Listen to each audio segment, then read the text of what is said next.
Dear students, today's video is for oral test.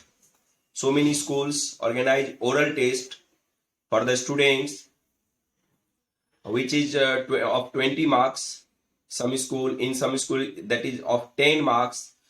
I am doing this video for that very purpose only. So many questions I am explaining here to get you aware of the oral test. These are the questions which will be asked in oral test exam. So come and get ready to enjoy. Good morning, students. Today I am explaining about oral test questions. Some schools take oral test of students. Today I am explaining the questions, guess questions you may say, for standard 8. What are the questions can come in oral test exam? तो बच्चों,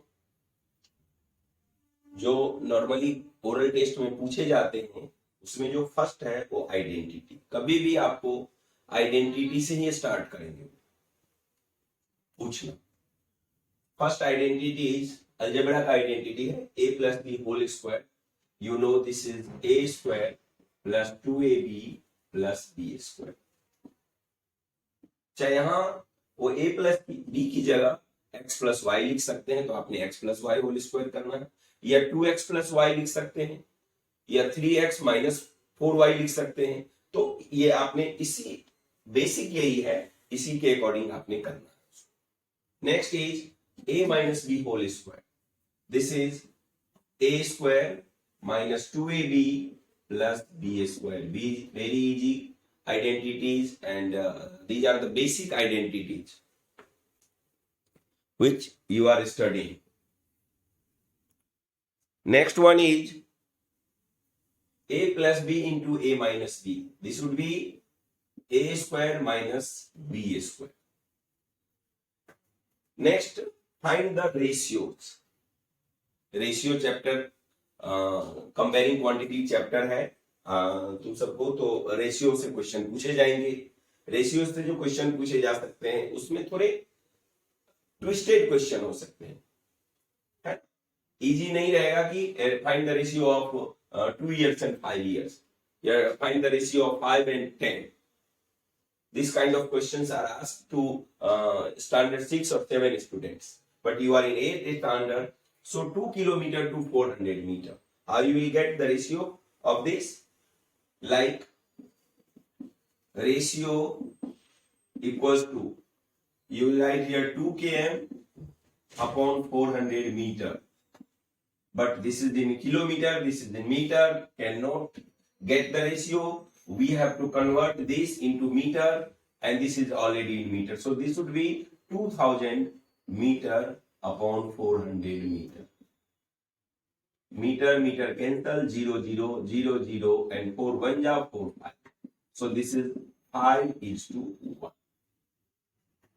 इस तरह से question आपको twist करके teacher पूछ सकते हैं. 1 hour to 30 minutes. Certainly ratio is equals to 1 hour upon 30 minutes. Again, both are not in same ratio, so we have to convert first. This would be 60 minutes upon 30 minutes. Minutes cancel, 0 0 cancel, 3 1 ja 3 2 ja. So this would be 2:1. इस तरह से आपको ratio पूछेंगे. अब आप बोलोगे कि ये तो सॉल्व करना होगा सर. बिल्कुल नहीं सॉल्व करना होगा. 1 hour 30 minutes बोलेंगे, इसको कैसे रेशियो फाइंड करोगे बताओ. ऐसा पूछेंगे आपको teacher. 2 years to 400 days. See, ratio is equal to 2 years upon 400 days. जानते हैं बेटा 1 year में 365 डेज होते हैं, तो 365 इंटू 2 करोगे तो 2 years के डेज मिल जाएंगे, और 400 इज हियर. ये भी डेज और ये भी days. And now days cancel. So 2 से इसको कट करोगे 200 होगा, 5 से और इसको भी 5 से हम कट कर सकते हैं, 5 40 जा, एंड दिस वुड बी 5 7 जा, 5 3 जा, दिस इज 73:40, ये आंसर। तो इस तरह से रेशियो के क्वेश्चन भी पूछे जा सकते हैं और होपफुली आप इजीली बता सकते हो। इसके बाद जो आएगा वो है conversion of units. This is very important and further class के लिए स्टैंडर्ड 9th में जाओगे आगे जब भी मैथ्स पढ़ोगे, ये बहुत इंपॉर्टेंट पार्ट होगा तुम्हारे मैथमेटिक्स का। किलोमीटर को metre per second, kilometre per hour which is the unit of speed, how you will convert this into metre per second, kilometre per hour into metre per second, metre per second into kilometre per hour, then kilometer into centimeter, या centimeter into kilometer, meter into kilometer, liter into kiloliter, metre cube को centimetre cube में कैसे convert करेंगे और metre square को centimetre square में कैसे convert करेंगे। सो इस तरह के क्वेश्चन भी पूछे जाते हैं ओरल टेस्ट में। किलोमीटर पर आवर का मतलब क्या होता है बेटा? किलोमीटर पर आवर मतलब ऊपर किलोमीटर 1 किलोमीटर और नीचे 1 आवर, इसका मीनिंग ये किलोमीटर पर आवर। हमने किलोमीटर मतलब 1 किलोमीटर को मीटर में कन्वर्ट करना है, you know this is 1000 metre, and 1 hour should be converted into second because your question is asking convert kilometre per hour into metre per second. तो metre per second के लिए 1 our में 3600 seconds होते हैं। Cancellation करोगे इस तरह से 5 2 जा 2, 5 2 जा और ये 2 से 18 जा, सो 5/18 मीटर पर सेकेंड। मतलब यह हुआ बेटा कि 1 किलोमीटर पर आवर को अगर आप मीटर पर सेकेंड में कन्वर्ट करोगे तो ये होगा 5/18 metre per second. Very simple logic. Whatever given in meter per kilometer per hour, like 5 kilometer per hour, 10 kilometer per hour, same number को उसमें से नंबर को पिक कर लेना है, किलोमीटर पर आवर को छोड़ना है। जैसे 5 किलोमीटर पर आवर है उसको हम 5/18 से जब मल्टीप्लाई करेंगे, 5 को 5/18 से मल्टीप्लाई करेंगे, that is converted into metre per second. Very easy. 5 kilometre per hour है, हमने उसको कन्वर्ट करना है मीटर पर सेकेंड में, तो 5 into 5/18 metre per second. And similarly जब हमें मीटर पर सेकेंड में दिया हुआ है किलोमीटर पर आवर में ले जाना है तो क्या करेंगे बेटा? जितना भी दिया, जैसे 5 मीटर पर सेकेंड है और किलोमीटर पर आवर में ले जाना है तो हमें 18/5 से मल्टीप्लाई करना होगा। कैसे करेंगे एक एग्जांपल देके दिखा देता हूं बेटा। 5 metre per second is equal to 5 into 18/5 kilometre per. ठीक है, 5 से 5 कट हो जाएगा, this is 18 kilometre per hour. यही आंसर। तो इस तरह के क्वेश्चन भी पूछे जाते हैं। Next one, kilometre into second, centimetre sorry, kilometre into centimetre. मैंने आप सबको बताया था और आगे की वीडियो में और भी बताऊंगा बेटा। Milli centi decimetre easiest way to convert the unit, easiest way बताया था मैंने। Milli centi decimetre deca hecto kilometre, this is just a rhyme. तो राइमिंग तरीके से आप लर्न भी इसको कर लोगे, बल्कि लर्न क्या करोगे तो अपने आप याद ही हो जाता है। Milli centi decimetre deca hecto kilometre, milli centi deci litre deca hecto kilo litre, milli centi deci gram deca hecto kilogram, हमने आपको बताया हुआ है। और उसके अकॉर्डिंग हम इसको चेंज करते हैं, यूनिट को कन्वर्ट करते हैं। तो किलोमीटर इंटू सेंटीमीटर हो सकता है आपसे, मीटर इंटू किलोमीटर भी हो जाएगा, लीटर इंटू किलो लीटर भी हो जाएगा। इस तरह से metre cube into centimetre cube और metre square into centimetre square थोड़े से कॉम्प्लिकेटेड आपको लगते होंगे, उसको भी मैं क्लियर कर दूं। मीटर को पहले centimetre cube into centimetre cube या centimetre cube into metre cube अगर क्वेश्चन है तो आपने क्या करना है बेटा, कुछ टीचर ये नहीं पूछेंगे कितना होगा, वो ये पूछेंगे how you will convert metre cube into centimetre cube, ऐसा पूछेंगे, या centimetre cube into metre cube कैसे कन्वर्ट करोगे ये बताओ। ठीक है, वो ऐसा कोई क्वेश्चन पूछा नहीं जाएगा आपको ओरल टेस्ट में जिसके लिए पेन और पेपर की जरूरत आपको पड़े, तो सिर्फ ब्रेन टेस्ट है, मेंटल टेस्ट है। तो आपने क्या करना है, पहले ये सोच लेना है कि मीटर को सेंटीमीटर में कन्वर्ट करने के लिए क्या करना है। सर्टेनली हमें 100 से मल्टीप्लाई करना, ये है मीटर क्यूब और ये है सेंटीमीटर क्यूब, तो हमने 3 टाइम्स 100 मतलब 100 इंटू 100 इंटू 100 से मल्टीप्लाई करना। अगर वह सेंटीमीटर क्यूब है, मीटर क्यूब में जाना है, तो सेंटीमीटर क्यूब को मीटर क्यूब में ले जाने के लिए हमें पहले सोचना है कि सेंटीमीटर को मीटर में ले जाने के लिए क्या करना। तो हम लोग 100 से डिवाइड करते हैं, सेंटीमीटर को मीटर में ले जाने के लिए 100 से डिवाइड करना पड़ता है।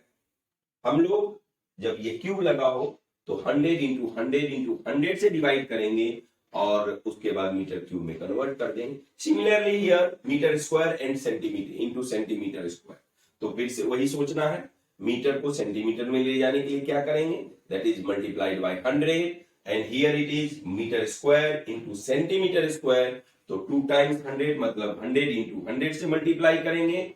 और अगर डिवाइड करना हो, सेंटीमीटर को मीटर में ले जाने के लिए पहले सोचना है तो 100 से डिवाइड करेंगे और सेंटीमीटर स्क्वायर को मीटर स्क्वायर में लाने के लिए 100 इंटू 100 से डिवाइड करेंगे। तो आई डोंट थिंक कि आपको प्रॉब्लम क्रिएट होगा यहां। अब आते हैं आगे, these are the formulas, very easy and you will be asked in oral test also.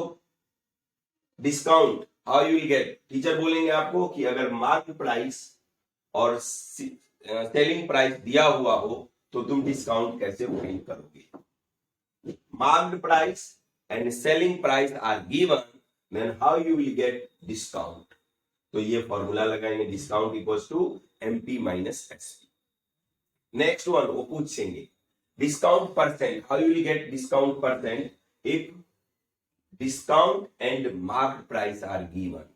तो आपने ये बोल देना है discount percent equals to discount into 100 upon MP.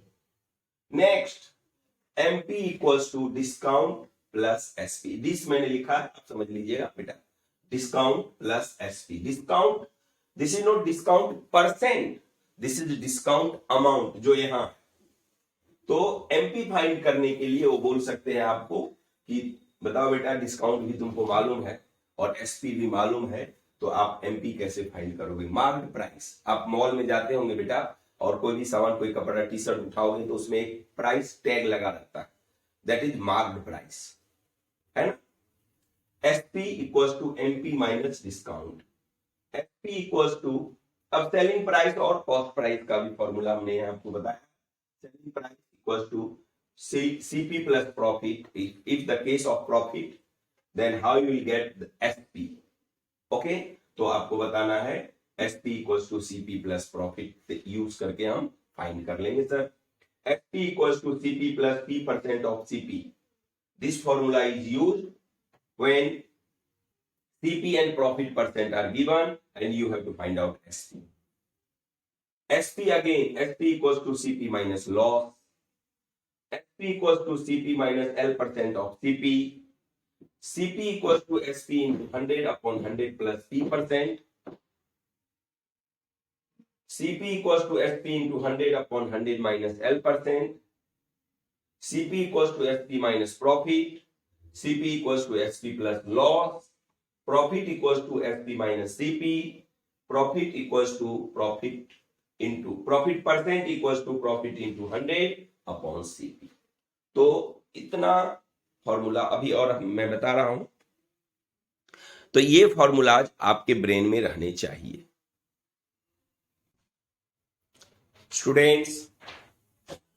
Next are how you will get increase percent, how you will get decrease percent. Formula is here written, increase percent equals to increase into 100 upon original, in decrease percent equals to decrease into 100 upon original. Percentage of marks obtain, class में आपको marks मिलते हैं different subject में या सारे subject का मिला के जो मार्क्स मिलता है उसका परसेंटेज ऑफ मार्क्स कैसे आप निकालोगे? Percentage of marks obtain equals two marks obtain into 100 upon total marks. तो इस तरह से क्वेश्चन आपको पूछे जा सकते हैं। अब आते हैं हम लोग इंटरेस्ट पे, simple interest and compound interest. आपको बता देंगे principal is this, simple interest is this, then how you will get amount या अमाउंट का फॉर्मूला बताओ। तो आपने बताना है a equals to p plus S I, a equals to p plus C I compound interest के case में, p equals to a minus S I means a and S I are given. Amount, amount क्या होता है पता है बेटा? जब principal और सिंपल इंटरेस्ट को ऐड कर देते हैं, जैसे हमने किसी से पैसे लिए उधारी, 1 ईयर के बाद हम 1000 लिया है मान लो, और 1 ईयर के बाद हमने उसको लौटाना है 200 रुपीज उसके इंटरेस्ट बनते हैं। तो 1000 और 200 दोनों को ऐड करने के बाद जो पिक्चर आता है, जो फिगर आता है, दैट इज द अमाउंट। सो वही अमाउंट है, बताने की जरूरत नहीं है, सब पहले हम लोग सीख चुके होंगे। P equals to a minus SI and P equals to a minus CI. If the case is of CI, compound interest का केस है तो ये फॉर्मूला अप्लाई करेंगे, सिंपल इंटरेस्ट का केस है तो ये फॉर्मूला अप्लाई करेंगे। SI equals to a minus P and CI equals to the a minus P compound interest. Principal equals to SI into 100 upon R% into T। ये simple interest के case में प्रिंसिपल find करने का formula है। Simple interest find करने का formula है PRT अपॉन 100 मतलब P। अब यहाँ ट्विस्ट क्या हो सकता है? PRT मतलब होता है P into R into T। अब टीचर आपसे पूछ सकते हैं कि भाई P और R के बीच कौन सी साइन है, मतलब P plus R plus T है कि P into R into T है, क्या आपने बताना है? बहुत इजीली बता भी सकते हो आप। R% equals to SI into 100 upon P into T and T equals to SI into 100 upon P into R%। ये भी फॉर्मूलाज हो सकते हैं। Amount equals to, this is the only formula for finding amount in compound interest. Compound interest के case में एक ही formula हम लोग अप्लाई करते हैं और वो है amount equals to P into 1 plus R upon 100 to the power time. Time की जगह कई बार n भी लिखा रहता है, मतलब नंबर ऑफ ईयर्स। अब क्वेश्चन है what happens when interest is compounded half yearly और क्वार्टरली। तो क्या होता है ये मैंने बताया हुआ होगा, नहीं तो फिर भी एक बार समझ लीजिए। अगर कंपाउंडेड हाफ ईयरली का केस है, कंपाउंडेड हाफ ईयरली, तो टाइम को जो कि ईयर में होगा, टाइम मान लो 2 इयर्स है, तो हम लोग क्या करते हैं बेटा, इसको 2 से मल्टीप्लाई करके हाफ ईयर्स में कन्वर्ट करते हैं, मतलब यह बन जाएगा 4 हाफ ईयर्स। 4 हाफ ईयर्स, कोई भी होगा, 1 होगा उसको भी 2 से मल्टीप्लाई, 1 ईयर है तो 2 से मल्टीप्लाई करके 2 हाफ ईयर्स, 3 है तो 3 2 जा 6 हाफ ईयर्स, 5 है तो 5 2 जा 10 हाफ ईयर्स। और जो रेट परसेंट ईयरली होता है, मान लो ये है 10% ईयरली, तो हम लोग क्या करते हैं, इसको डिवाइडेड बाय 2 करते हैं और ये बन जाता है 5% हाफ ईयरली। ठीक है, 10% ईयरली देन 5% हाफ ईयरली। तो यहां क्या करना होता है बेटा, हाफ ईयरली के केस की बात कर रहा हूं अभी। टाइम को 2 से मल्टीप्लाई कर देते हैं हाफ ईयरली के केस में, कंपाउंडेड हाफ ईयरली अगर होगा तो, और रेट परसेंट को 2 से डिवाइड कर देते हैं कंपाउंडेड हाफ ईयरली होगा तो। अच्छा, अब अगर अगला क्वेश्चन हो कि क्वार्टरली, क्वार्टरली के केस में टाइम को हम लोग 4 से मल्टीप्लाई करते हैं तो बन जाता है quarter year. 1 year is converted into quarter year multiplying by 4। तो T यहां मैं लिख रहा हूं, T अगर होता है 1 ईयर मान लो, तो आप इसको 4 क्वार्टर ईयर लिखोगे, 4 क्वार्टर ईयर। तो ये पूछे जा सकते हैं क्वेश्चन कि how you will convert time, if time is 2 years then how many quarter years. या पूछ देंगे कि अगर कंपाउंडेड क्वार्टरली है तो क्या करोगे, टाइम और रेट ऑफ इंटरेस्ट को क्या चेंज करोगे। उसी तरह से अगर रेट परसेंट है बेटा आपका 10% ईयरली, तो आपने क्या करना है 10 डिवाइडेड बाई 4% क्वार्टरली करना है। 10 डिवाइडेड बाई 4 मीन्स 10/4% क्वार्टरली। बस इसी तरह से आपने करते जाना है। तो ये दोनों भी आपको समझ में, ये कंपाउंडेड हाफ ईयरली और कंपाउंडेड क्वार्टरली का केस भी समझ में आ गया होगा। How to detect monomial, binomial, trinomial और पॉलिनोमियल पढ़ चुके हैं होंगे हम लोग पहले। तो monomial is having, algebraic expression में आता है ये बेटा। अलजेब्रिक एक्सप्रेशन में अगर एक ही टर्म है तो मोनोमियल, 2 टर्म है तो बाइनोमियल, 3 टर्म्स है तो ट्राइनोमियल और 3 से ज्यादा टर्म्स है तो पॉलिनोमियल। तो क्वेश्चन किस तरह से आएगा कि कोई भी ऐसा अलजेब्रिक एक्सप्रेशन जिसमें 4 टर्म्स हो उसको क्या बोलोगे, किस कैटेगरी में आता है, या according to the number of terms algebraic expressions are divided into name these monomial, binomial, trinomial and polynomial। तो ये पूछे जा सकते हैं, या बोर्ड पे आपको लिख देंगे एक अलजेब्रिक एक्सप्रेशन और बोलेंगे ये कौन से अलजेब्रिक कौन सी कैटेगरी में आता है according to number of terms. उसी तरह से how to detect linear equation, quadratic और क्यूबिक, यहाँ इक्वेशन भी हो सकता है और यहाँ अलजेब्रिक एक्सप्रेशन हो सकता है, लीनियर अलजेब्रिक एक्सप्रेशन या linear polynomial, quadratic polynomial, cubic polynomial, ऐसा भी हो सकता है। यहां हमने क्या देखना है बेटा, पावर देखना है वेरिएबल का। इसको मैं जरा बता भी देता हूं, बच्चे मिस्टेक करते हैं इसलिए बता देता हूं। वेरिएबल का पावर देखना है, जैसे हमने लिखा है 2x + 5, मैंने पूछा कि किस टाइप का, अकॉर्डिंग टू द पावर ये किस टाइप के पॉलिनोमियल में या किस टाइप के अलजेब्रिक एक्सप्रेशन में आएगा, तो आपने बताना है लीनियर। लीनियर क्यों हुआ वो समझ लीजिए बेटा, क्योंकि x का पावर 1 है, यहां हमें 2 और 5 से कोई मतलब नहीं है। x का पावर 2 नहीं है, 1 है, x का पावर 1 है, इसीलिए हम इसको लीनियर पॉलिनोमियल कहेंगे। अब मान लो ऐसा यहां लिखा है 2² x + 5, तो ये कौन से कैटेगरी में आएगा। आप देखो x का पावर यहां भी 1 ही है, x का पावर यहां भी 1 है, 2² है, मगर मैंने अभी अभी बोला इससे हमें कोई मतलब है ही नहीं, हमें सिर्फ वेरिएबल को चेक करना है। वेरिएबल में ये x है और x का पावर 1 है, again it is linear polynomial.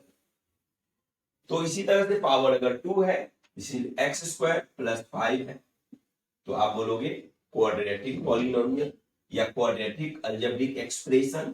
x का पावर 3 है और यहां 5 है तो क्यूबिक है, ठीक है। नेक्स्ट वन,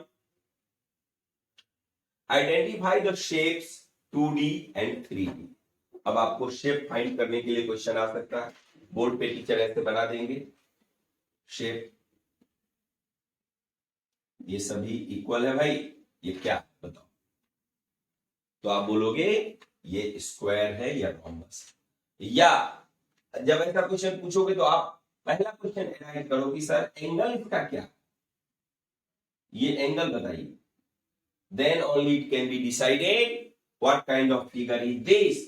तो टीचर बोलेंगे ये 90 डिग्री का एंगल, तब आप बोलोगे ये स्क्वायर है। और अगर टीचर बोलेंगे कि भाई ये एंगल के बारे में मुझे कुछ पता नहीं है कि एंगल क्या है, ये सिर्फ पता है कि सभी साइड इक्वल है, इसका मतलब यह रोम्बस, तब आप बोलोगे कि सर तब ये रोम्बस होगा। If there is no information about angles given, this is rhombus, and if all the angles are right angles, then it is a square। तो इस तरह के क्वेश्चन आपसे पूछे जा सकते हैं। इसके अलावा रेक्टेंगल हो सकते हैं, रेक्टेंगल पैरेललोग्राम हो सकते हैं, है ना। आपको पूछ देंगे जो ये रेक्टेंगल है इसको थोड़ा सा टिल्ट कर दिया हमने, इस फॉर्म से ऐसे घुमा दिया तो ये ऐसा बन गया, ये कौन सा फिगर है, certainly this is parallelogram. Parallelogram अब पूछ देंगे आपको रेक्टेंगल के डायगोनल्स इक्वल होते हैं या अनइक्वल होते हैं, आप बोलोगे इक्वल होते हैं। पैरेललोग्राम के डायगोनल्स इक्वल होते हैं अनइक्वल होते हैं, सर्टेनली अनइक्वल होते हैं। स्क्वायर के डायगोनल्स इक्वल होते हैं, अनइक्वल होते हैं? सर्टेनली इक्वल होते हैं, ठीक है ना। Both the diagonals bisect each other at 90 degree in square होता है। रोम्बस में इस स्क्वायर को थोड़ा सा टिल्ट कर देंगे हम लोग, है ना, ऐसा बना देंगे तो ये बन जाएगा रोम्बस। इसके साइड इक्वल होते हैं बट एंगल्स इक्वल नहीं होते, opposite angles equal and this are also equal. Both the diagonals bisect each other at 90 degree but both the diagonals are not equal in length। तो इस तरह के question, इसके अलावा आपको पूछ देंगे ऐसा ऐसा डायग्राम दे देंगे, ये क्या है बताओ, जिसमें ये कहेंगे ये और ये पैरेलल, तो आपने बताना है दिस इज ट्रेपेजियम। इस तरह से 2 डायमेंशनल शेप होंगे आपके पास। कई बार उससे पूछ देंगे इसका एरिया बताओ, यहाँ नीचे उससे रिलेटेड भी area of square, area of rhombus, area of rectangle, area of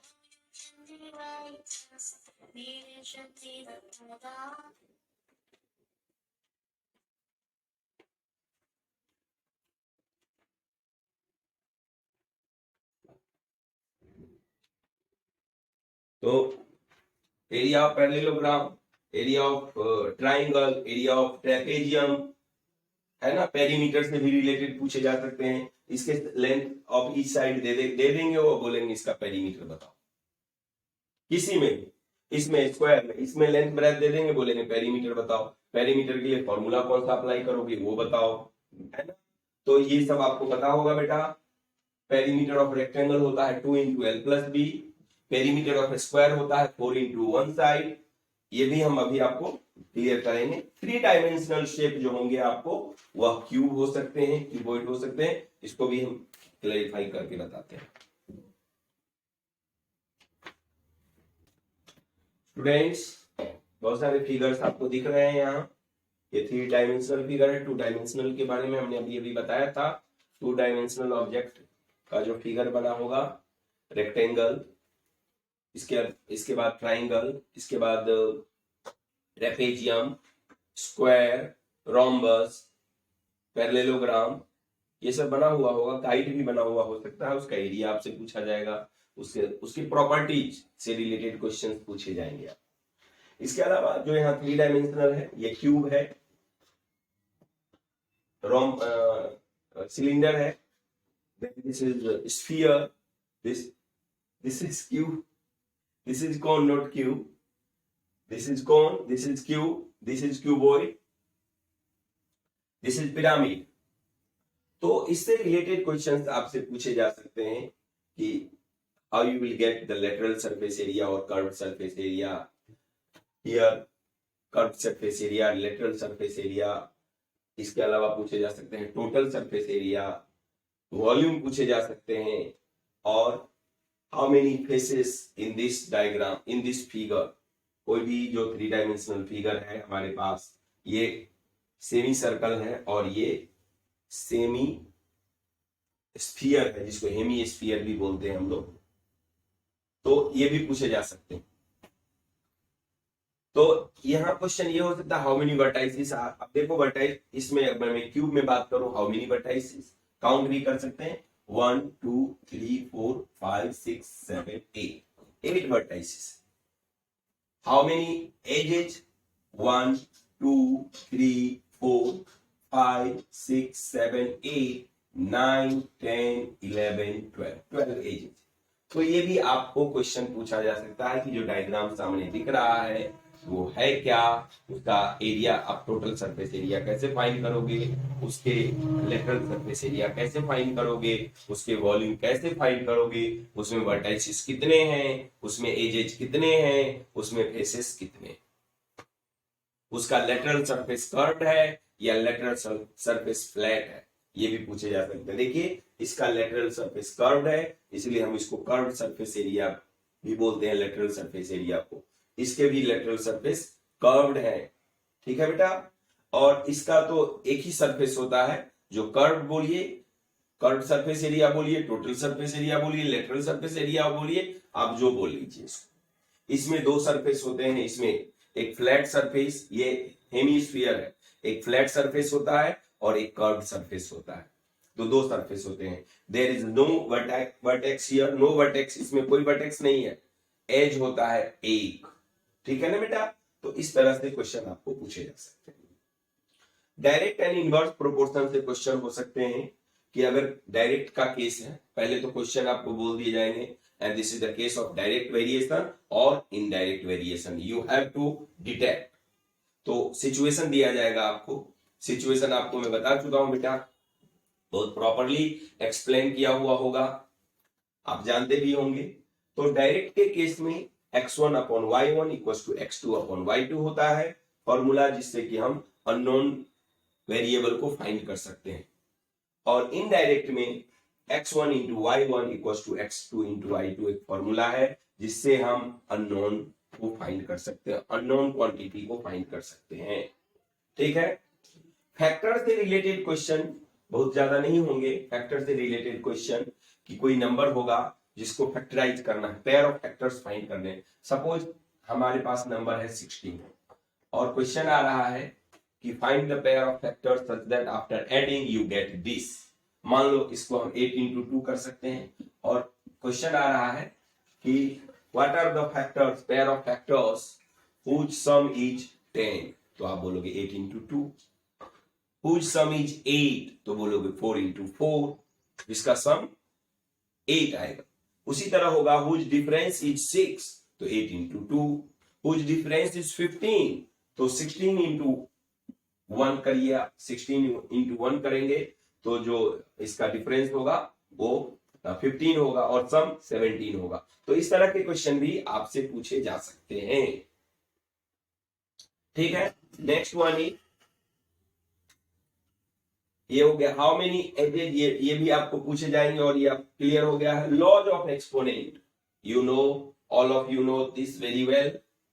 laws of exponent, a to the power x into a to the power y equals to a to the power x plus y, a to the power x divided by a to the power y equals to a to the power x minus y, a to the power x whole to the power y equals to a to the power x into y।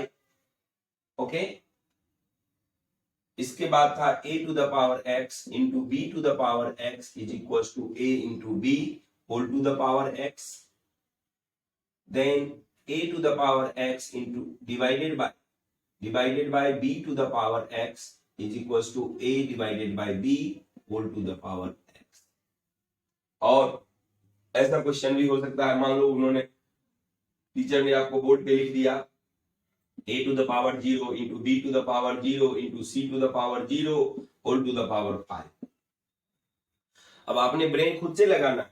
a to the power 0 आप सब जानते हो बेटा, any number having power 0 is 1, so it is 1, it is 1, it is 1, तो 1 into 1 into 1 is 1 और 1 to the power 5 is also 1, तो answer इसका 1। Very easily आप बोल सकते हो। या यहाँ क्वेश्चन एक अलग है, मान लो a to the power 5 into b to the power 5, यहाँ a की जगह नंबर भी हो सकता है, तो इसके लिए कंफ्यूज होने की जरूरत नहीं है। c to the power 5 and whole to the power 0, external power, जो एक्सटर्नल मोस्ट जो पावर है वो 0 है, तो हम लोग डायरेक्टली इसको लिख देंगे 1। इस तरह के क्वेश्चन भी पूछे जा सकते हैं। इसके बाद स्टैंडर्ड फॉर्म ऑफ नंबर्स हो सकते हैं। मान लो एक नंबर हमने लिखा 0.000054 और इसका हमें स्टैंडर्ड फॉर्म में लिखना है। Standard form, this becomes 5.4 into 1 2 3 4 5, 5 digit decimal is migrated to the right hand side, it means 10 to the power minus 5 is the answer. So 5.4 into 10 to the power minus 5. Similarly, if question is like this 5209000, then you will write here 5.209 into 10 to the power 1 2 3 4 5 6 7, this is 7। इस तरह के question भी पूछे जा सकते हैं। ठीक है, आपने इसके लिए अपने आप को प्रिपेयर कर लेना। अच्छा, एक और भी चीज बता दूं, which is I think last, एक और, डिस्टेंस कवर्ड बाय व्हील। हमने बताया था आपको कि सर्क्यूम्फेरेंस अगर दिया हुआ है या सर्क्यूम्फेरेंस मान लो ये व्हील है, तो ये 10 रिवॉल्यूशन में क्या डिस्टेंस कवर करेगा, इसके लिए हमें इसका सर्क्यूम्फेरेंस फाइंड करना होगा और उसको 10 से मल्टीप्लाई कर देना होगा, तो वही डिस्टेंस वो कवर करेगा। जो सर्क्यूम्फेरेंस है that is the distance covered by the wheel in one revolution. If it takes 10 revolution, 5 revolution, 14 revolution, we will multiply this by that very number given. So here distance covered by wheel equals to circumference into number of revolution. ये हमारे पास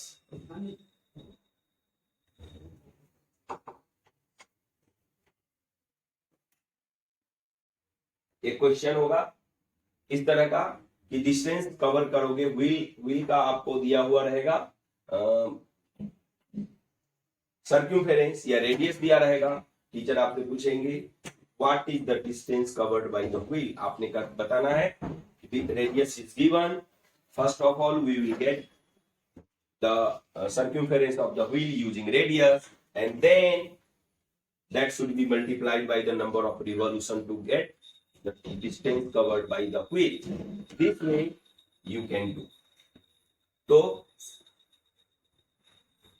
इस तरह से आप कर सकते हो बेटा, बहुत इजी है। और यहां हम लोग जो एंड में, this is at the end, number given है, कोई प्लेस बैक एंड है, जैसे हमने लिखा 2, 3, 4 and box 5, 1. What should be here to get it divisible by 9 or get it divisible by 3? 11 का नहीं आएगा, तो 3 और 9 की डिविजिबिलिटी को चेक करना है। आप सभी जानते हैं बेटा 2 + 3, 5 + 4, 9 + 5, 14 + 1, 15. What should be here? If it should be divisible by 3, then you will put here 0. And if your question is asking what number should be here to get it divisible by 9, that would be 3. अच्छा, कई बार question ये भी पूछे जाते हैं कि what are the numbers, means 3 is here, मैं और कौन सा नंबर आप डाल सकते हो इसमें जिससे ये डिविजिबल 3 से या 9 से हो सकता है। तो उस पर भी आपने अपने आप को प्रिपेयर करना है कि और कौन कौन से नंबर्स हो सकते हैं।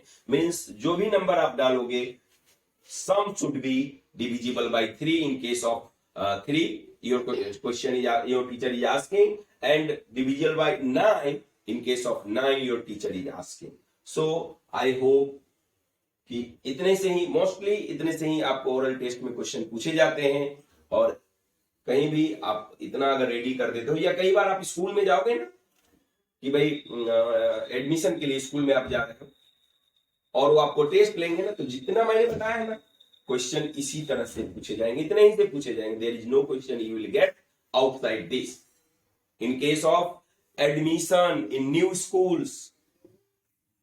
तो इतना आप रेडी कीजिए बेटा, अब भी काम में आएगा, फ्यूचर में भी काम आएगा। आई होप आप लोग जरूर अच्छा करेंगे।